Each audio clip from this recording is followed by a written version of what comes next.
आज हमारे साथ में जो शख्स है वो किसी पहचान का मोहताज नहीं है, बीजेपी के विधायक संजय गंगवार जी। संजय गंगवार जी की बात करते हैं तो इन्होंने पीलीभीत में एक विकास की अलग गंगा बहा दी है।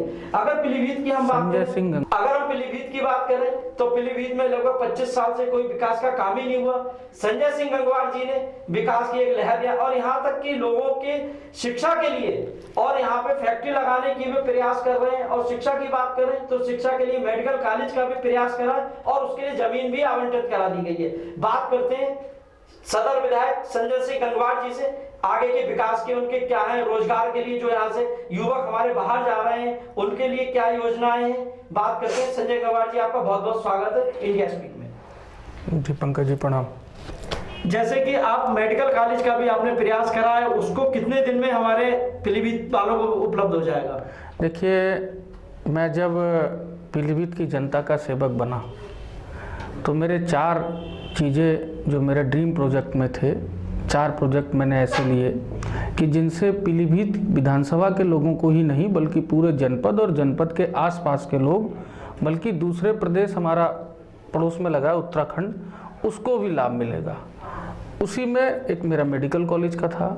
मेडिकल कॉलेज के लिए मैं कई बार माननीय मुख्यमंत्री जो कि एक संत हैं और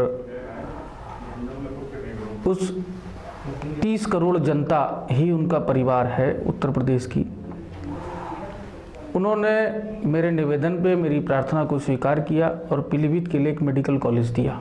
उसके लिए ज़मीन भी खाग में मिल गई और उसका टेंडर भी प्रोसेस में है और मुझे लगता है कि 2022 से पहले हम लोग पीलीभीत के मेडिकल कॉलेज को शुरू कर लेंगे। जैसे कि अगर हम बात करते हैं पड़ोस में उत्तराखंड है पीलीभीत का, और सिटकुल की बात करते हैं तो उत्तराखंड में जगह जगह सिटकुल बनाए गए। वही प्रयास आपने करा है कि इंडस्ट्री लाके यहाँ पे बेरोजगार जो लोग हैं उनको रोजगार देने का। तो ये जो हमारे यहाँ सिटकुल टाइप का फैक्ट्री के इंडस्ट्री एरिया का कब तक हो जाएगा? देखिए पंकज जी,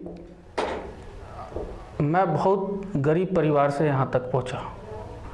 मैंने गरीबी देखी है क्या होता है। उस नौजवान का दर्द मैं समझता हूँ जो मध्यम वर्गीय है या जो उससे भी नीचे श्रेणी में आते हैं, और उस नौजवान का दर्द भी मैं समझता हूँ कि जो नौजवान पैसे वाले तो परिवार के हैं लेकिन वो अपने पैरों से अपने आप खड़ा होना चाहते हैं। पीलीभीत में की जनता ने किसी भी जनप्रतिनिधि के लिए कोई कमी नहीं करी। यहाँ से लोग केंद्र में मिनिस्टर रहे, यहाँ से लोग स्टेट में भी कैबिनेट मिनिस्टर रहे, कई मंत्री इस पीलीभीत के लोगों ने दिए। मैं किसी की आलोचना नहीं कर रहा हूँ, लेकिन हम जिस चीज़ के लिए जनता हमको चुन रही है वो काम हमको जनता के लिए पूरी ईमानदारी और निष्ठा से करना चाहिए। भरा पचपेड़ा में 1800 एकड़ ज़मीन यूपीएसआईडीसी की सरकारी ज़मीन पड़ी थी। पूर्ववर्ती सरकार के एक मंत्री का उस पर कब्जा रहता था, वो उस पर ठेके पे दे करके उस ज़मीन से धन वसूली करते थे और उनके गुर्गे उस पे पेड़ भी थे, पेड़ भी उस ज़मीन के काफ़ी हद तक उनके गुर्गों ने काटने का काम किया। जब हमारी गवर्नमेंट आई और जनता ने मुझे अपना सेवक चुना तो मैंने सबसे पहले उसमें जो खड़ी फसल थी उनकी, उस फसल को नहीं कटने दिया और उस ज़मीन पे कब्जा लिया। कब्जा लेने के बाद फार्मा पार्क के लिए मैंने प्रयास शुरू किया। उसमें हमारे आदरणीय जिलाधिकारी वैभव श्रीवास्तव जी का, उनकी पूरी टीम का बहुत बड़ा योगदान है। हमारे एसडीएम साहब का, मरिया वालों का, और जितने लेखपाल हैं, नायब तहसीलदार हैं, सबका बड़ा सहयोग और प्रयास हमारे साथ रहा। हमने वो सारी चीज़ माननीय मुख्यमंत्री जी को बताई। माननीय मुख्यमंत्री जी ने मुझे विश्वास दिलाया कि हम उसको आगे भेजेंगे और उन्होंने फार्मा पार्क के लिए वो ज़मीन दिल्ली भेजी। मैं यहाँ से जा कर के माननीय मुख्यमंत्री जी से मिला। अभी दिल्ली जा कर के मैं जो केमिकल मिनिस्टर हैं, फार्मा पार्क केमिकल मिनिस्ट्री में आता है, और मैं मनसुख भाई से मिला जो स्वतंत्र प्रभार मिनिस्टर हैं। उन्होंने भी मुझे भरोसा दिया कि हम आपके पीलीभीत को ही फार्मा पार्क देंगे और मुझे विश्वास है कि पीलीभीत में फार्मा पार्क बनेगा और पीलीभीत में फार्मा पार्क बनने से पीलीभीत के में प्रत्यक्ष और अप्रत्यक्ष रूप से लगभग 5 लाख लोगों को रोजगार मिलेगा। जो कि एक बहुत बड़ी उपलब्धि होगी पीलीभीत के लिए। जैसे कि संजय सिंह गंगवार जी, एक आजकल सोशल मीडिया पे काफी लोग टीका टिप्पणी कर रहे हैं और कुछ लोग भी कर रहे हैं कि अब इलेक्शन आने वाले हैं, पैसे इकट्ठे कर लो और टिकट के लिए, ये इस मामले पे आप क्या कहोगे? देखिए, मैं सोशल मीडिया और ये सब स्वतंत्र है, आदमी लोकतंत्र है, खाली है, कोई काम नहीं है। कुछ लोगों की सोच बड़ी नकारात्मक है। भारतीय जनता पार्टी एक ऐसी पार्टी है कि जिसमें बूथ का कार्यकर्ता राष्ट्रीय अध्यक्ष तक पहुंचता है।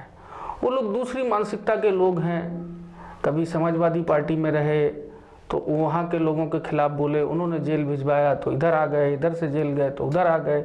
तमाम चीज़ें हैं, उनके बारे में क्या कहना, मैं तो जानता भी नहीं, मैंने कभी ऐसा देखा भी। इस समय सबसे ज्वलनशील मुद्दा जो चल रहा है फीस को लेके अभिभावकों के बीच में, केंद्र सरकार कुछ कहती है, आपके मंत्री कुछ कहते हैं, आपने भी कहा था, तो बड़ा भ्रमित स्थिति हो रही है। लॉकडाउन की स्थिति में फीस अभिभावक दे या ना दे, ये सब देखिए, दो चीज़ें हैं, मैं एक बहुत स्पष्ट कर देना चाहता हूँ कि केंद्र की सरकार और उत्तर प्रदेश की सरकार ने जो कहा वो सेम, दोनों लोगों ने एक ही बात कही। हमारी डिप्टी सीएम साहब ने भी एक बयान जारी किया, माननीय दिनेश शर्मा जी ने, और मेरी उनसे खुद फ़ोन पे वार्ता हुई।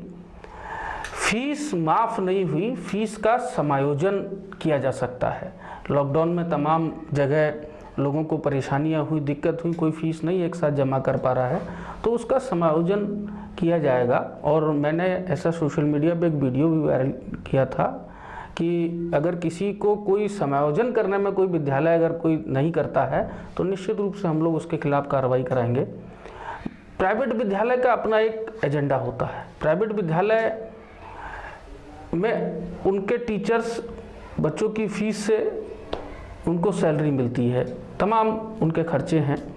हम लोगों ने अपनी बेसिक शिक्षा में कितना बड़ा सुधार किया। एक एक ब्लॉक में 5-5 मॉडल स्कूल बनाए। आज बेसिक के स्कूल देख लो, बिल्डिंगें टाइल्स लगी हैं, बच्चों को अच्छी ड्रेस है, जूते हैं, मोजे हैं, सब कुछ व्यवस्था है।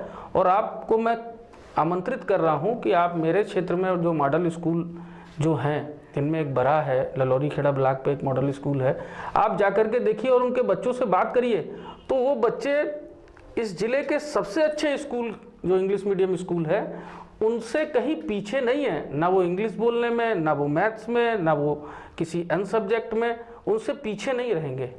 ये हमारी सरकार निरंतर शिक्षा के क्षेत्र में क्रांति लाने का काम कर रही है। देखिए पंकज जी, मैं आपको गिनाऊं कि मैंने क्या क्या काम अब तक 3 साल में किए। ये बहुत ज़रूरी है जनता को जानना, और जानना भी चाहिए, और जनप्रतिनिधि को जनता को बताना भी चाहिए। जिला अस्पताल में 100 बेड का एक मैंने हॉस्पिटल बनवाया, महिला अस्पताल, जो आज की तरह बना, जिसमें चल रहा है, वो हमारी गवर्नमेंट की देन है। देश आज़ाद हुए 72 साल हो गए। लंबे टाइम तक कांग्रेस की सरकार रही, सपा की सरकार रही, बसपा की सरकार रही, सपा में भी मंत्री रहे, बसपा में भी मंत्री रहे। मेरे क्षेत्र में कई ऐसे मजरे थे कि जिनमें विद्युतीकरण नहीं हुआ था।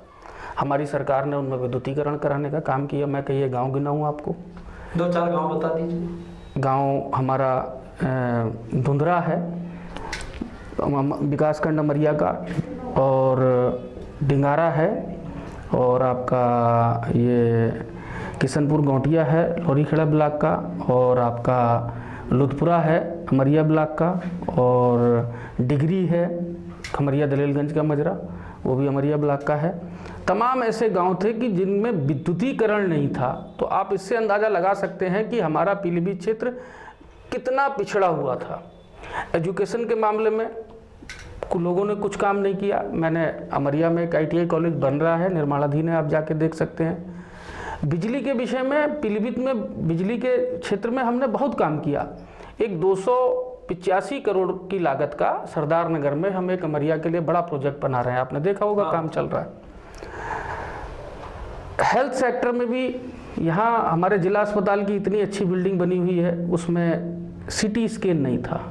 मैंने उसमें CT स्कैन स्वीकृत कराया, उसमें पहला CT स्कैन भी अपना कराया।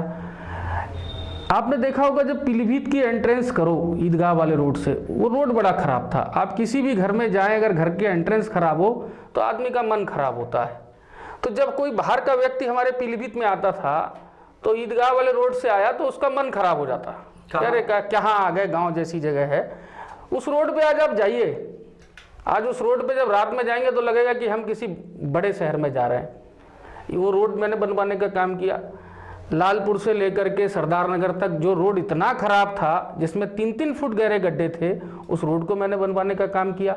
रोडों के क्षेत्र में तो हमारी सरकार ने पीलीभीत जनपद में इतना काम किया और मेरी विधानसभा में इतना काम हुआ है कि जितना पिछले 25 सालों में नहीं हुआ है। मैं पूरे आंकड़ों के साथ आपको एक एक आंकड़ा बता सकता हूँ। इसके अलावा अटल आवासीय विद्यालय, मैंने ओसवाल ग्रुप की एक ज़मीन थी, उनसे भी कुछ लोग यहाँ के मंत्री पूर्व पैसे वैसे लेते थे, ऐसा मेरे संज्ञान में आया। कितना सच है मुझे नहीं पता। उस ज़मीन को मैंने राज्य सरकार में दर्ज कराया। वहाँ एक बड़ी गौशाला बन रही है, वहाँ एक अस्पताल बन रहा है साई चौकी के पास में, और वहाँ एक अटल आवासीय विद्यालय बनेगा केंद्रीय विद्यालय की तरह, जिसमें कि गरीब बच्चों को निःशुल्क हम लोग पढ़ाई देंगे और हॉस्टल की व्यवस्था रहेगी। ये सारी चीज़ें उसमें रहेंगी। इसके अलावा मेडिकल कॉलेज हो ही गया, फार्मा पार्क में ला ही रहा हूँ। आप देखिए कि एक गोहनिया तालाब हमारा बनना है, उस पर भी काम चल रहा है, उसका भी एस्टीमेट बन गया, वो भी बनेगा। शहर में तमाम ऐसी सड़कें, मैंने काम एक आदेश कराया कि शहर में जो भी सड़क कोलतार की बनेगी, अब नगर पालिका बनाएगी, उसको हॉट मिक्स बनाएगी, कोई मैनुअली सड़क नहीं बनेगी। एक सड़क मैंने और बनवाई कि जो गांधी स्टेडियम रोड पे आपने देखा होगा अक्सर कि स्कूल के टाइम पे जाम हो जाता है, एक तो हॉस्पिटल और फिर तो उस सब जाम से छुट्टी पाने के लिए मैंने एक नेहरू पार्क के पास से एक सीधे नई सड़क बनाई PWD की, जो कि ठेका चौकी पे निकलती है। वो सड़क से स्टेडियम रोड का ट्रैफिक थोड़ा कम होके इधर डाइवर्ट होगा। तो तमाम ऐसे काम हैं। हमने जयसंतरी मंदिर पे 20 लाख रुपए से आप देख रहे हैं, मैंने सौंदर्यीकरण कराया। ब्रह्मचारी घाट पे 50 लाख रुपए स्वीकृत हुआ है, ब्रह्मचारी घाट पे भी सौंदर्यीकरण होगा। जगत में कटान तमाम होता था, जगत के किसान परेशान थे, उनके लिए मैंने पूरा ठोकरे बनवा करके उनका कटान रुकवाने का काम किया। लेकिन एक चीज यहाँ पर ये आ जाता है सवाल कि अगर हम नगर पालिका की बात करते हो तो नगर पालिका अपना कार्य सही रूप से नहीं कर रही है। बरसात के समय में सील्ड सफाई हो रही है, जबकि कोविड-19 चल रहा है, उसको देखते हुए साफ सफाई और इन चीजों से होना चाहिए। जब हमारी बरसात स्टार्ट हो गई है तो सील्ड सफाई हो रही है, सील्ड पड़ने की वजह से गंदगी फैल रही है और उससे कीटाणु भी उत्पन्न हो रहा है। और नगर पालिका की बात करें, आप रात को 9 बजे के बाद अगर शहर में निकल जाएंगे तो आपको बिल्कुल ऐसा लगेगा कहीं हम गांव देहात में आ गए, एक स्ट्रीट लाइट नहीं है। इस बारे में आप क्या कहोगे? देखिए, मेरी समय समय पर नगर पालिका की ईओ से और जो प्रभारी अधिकारी है ADM से बात होती है, और जितना सुधार मैं कर रहा हूँ नगर पालिका में, मैं उसको लगातार कर रहा हूँ। और मैं आपने ये सब विषय मेरे संज्ञान में लाया है, मैं निश्चित रूप से जिलाधिकारी महोदय से इस विषय में बात करूंगा और जल्दी ही उसमें सुधार होगा। आप देखिए, मैंने शहर के लिए 56 करोड़ रुपए की अमृत पेयजल योजना लेके आया कि जो शहर में सबको अच्छा पानी मिलेगा, शुद्ध पानी मिलेगा। तो उसके लिए पाइपलाइन वगैरह पड़ गई है सारी, सड़कें भी कुछ टूटी हैं, वो सड़कें भी मरम्मत होंगी। तो ये सारे काम हम लोगों ने किए हैं। बहुत सारे काम हैं जो मैं गिनाऊंगा तो बहुत लंबा समय लगेगा। कई जगह अस्पताल बने, वेलनेस सेंटर में लेके आया, वो भी हमारे यहाँ बन गया। तमाम ऐसी चीज़ें हैं कि जो हम जिनको काम कर रहे हैं। अच्छा, हमारे चैनल के माध्यम से आप जनता से कोई अपील करना चाहेंगे? देखिए, मैं इस समय, क्योंकि कोविड-19 का ये समय है और हमारा देश ही नहीं विश्व पूरा इससे प्रभावित है, मैं यही कहना चाहूँगा कि आप लोगों ने, इस पूरे 130 करोड़ देशवासियों ने मोदी जी पे और 35 करोड़ हमारे प्रदेशवासियों ने आदरणीय योगी जी पे जो भरोसा किया है, वो भरोसा पे पूरी तरह वो दोनों हमारे नेता खरे उतर रहे हैं। और निश्चित रूप से हम लोग उत्तर प्रदेश को उत्तम प्रदेश और भारत को विश्व गुरु बनाने का काम करेंगे। भारतीय जनता पार्टी को सब लोगों को मजबूत करना है। भारतीय जनता पार्टी का नारा है सबका साथ, सबका विकास और सबका विश्वास। हमने कोई भी योजना किसी भेदभाव में नहीं बनाई। अगर हमने किसान सम्मान निधि हिंदू को दी तो जिसका जो नियमता था सबको दी। हमने हिंदू मुस्लिम के नाम पर राजनीति भारतीय जनता पार्टी नहीं करती। हमने बिजली के कनेक्शन दिए तो सबको दिए। पहले बिजली का कनेक्शन लेने में चप्पलें घिस जाती थी, आज हम बिजली के कनेक्शन कैंप लगा के बांट रहे हैं।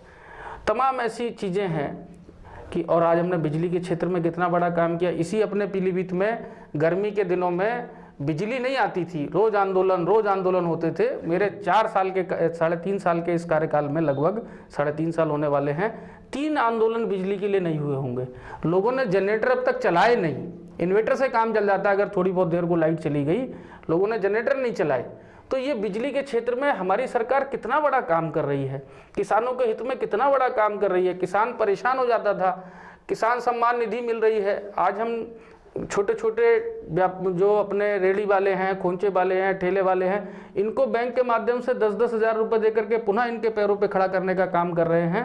तो मैं सभी जनपद वासियों से, सभी प्रदेशवासियों से इस चैनल के माध्यम से कहना चाहूँगा कि भारतीय जनता पार्टी पूरी तरह इस प्रदेश की और देश की चिंता कर रही है। आदरणीय, इस देश के ही नहीं बल्कि विश्व को अपनी नेतृत्व का लोहा मनाने वाले आदरणीय मोदी जी और योगी जी, इन दोनों की जो जोड़ी है, वो जोड़ी इस देश के सभी लोगों का पूरी चिंता में पूरा ध्यान रखेगी। जय हिंद, बहुत बहुत धन्यवाद। जय हिंद, नमस्कार।